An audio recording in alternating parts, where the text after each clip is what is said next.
We live in an era of constant consumption of information and entertainment. There is new content coming out every minute, and yet we still have the classics standing the test of time. The golden age of Hollywood served as inspiration to a young teen, so much so she wrote a book about it from her perspective. Simone Elias released her nonfiction book, Old Films, Young Eyes, when she was just 14. She was the youngest author of a nonfiction book by a traditional publisher in recent history, and today she's joining us via Zoom to talk more about it. Thank you so much for joining us, dear. Thank you. So let's talk about the inspiration. What made you want to write Old Films, Young Eyes? I think what really made me want to write this book was the fact that there was no real input from teenage authors or basically a modern perspective on these classic films that I love so much. And I really wanted to put my own perspective on these movies. So let's talk about your love of these classics. It's a little interesting to hear somebody so young loving all these movies. How did you get into them? And tell us some of your perceptions of these movies and why you wanted to share that with everyone. I got into these movies, I think about 2.5 years ago, and my best friend was starting a podcast about them. And she wanted me to write scripts for the podcast. So I started watching classic movies, and I really loved them. I really loved how I could learn so much about the past from not from a textbook, but from a movie. And I think also the first time that I actually watched a classic film was when I was 5 and I watched Mary Poppins. So maybe it started then.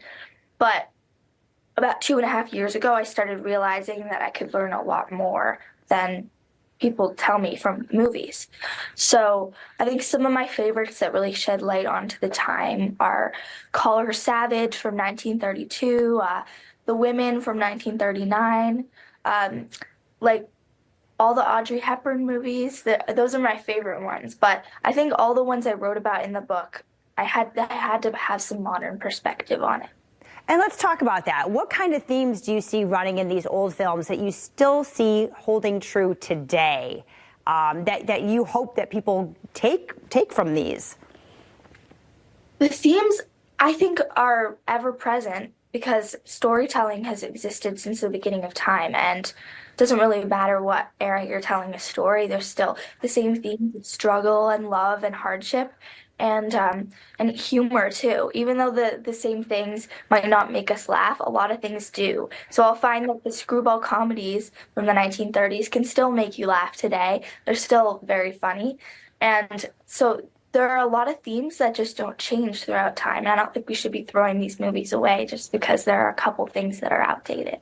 Absolutely, absolutely. And so talk about sitting down and writing a book. I mean, you're 14 years old, and I mean, these are some deep, heavy topics. Let's talk about that process for you. Yeah, so I wrote this book within about 3 months after the publisher signed me on. And I got to take a little time off school, and I was basically writing all day, doing my research. It was a really crazy experience, but it changed me as a writer, and I learned a lot about myself and about these movies and about the world writing it. Wonderful. Do you have any advice for other young writers who would want to take on something like this? Yeah, I would say you have to like your writing and you have to listen to yourself, and also you have to ask for what you want because nobody's ever going to give you anything if you don't ask. There you go. And talk about how some of these, we'll talk about these working girl films of the 40s. You say they should be inspiration to teenagers living right now. Why do you think that? The Working Girl of the 1940s was really the first time in these movies, the talking films, where women could work because men were off at war. And I found those stories so inspiring that these women just stepped in for everything the men were doing in America at the time and did their jobs just as well. And it was really interesting watching that, knowing what happened next, which was that they would just go back to their homes, and seeing that we still resonate with that working girl image today. It's still hard to work as a woman. Absolutely, absolutely. And then other ways, can you tell how these old movies and classic films have shaped current entertainers? You compare like Taylor Swift, Lady Gaga. Talk about that. Yeah, there are tons of references from any actor or any actress, singers, popular culture. Classic movies are reflected in fashion and entertainment. I'd say with Taylor Swift, she has a song called Clara Bow about a 1920s movie star. She did a music video where she was Elizabeth Taylor. Obviously, Lady Gaga was in the Star is Born remake, which was the first. There were four remakes of that, but the first one was in 1937, and it was about sort of how the old Hollywood studio system worked. So both of those stars were definitely shaped by old Hollywood.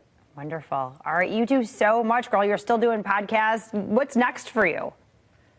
I think I'm just going to keep writing. I have some ideas up here, and we'll see how they go, but I'm always going to be a writer. Wonderful. Well, Simone, congratulations to you. I got to read this book. I love it so much. Keep doing what you're doing. And if you want to get your hands on her book, SimoneOElias.com, or follow her on Instagram, Teenage Golden Age Book. We'll be right back.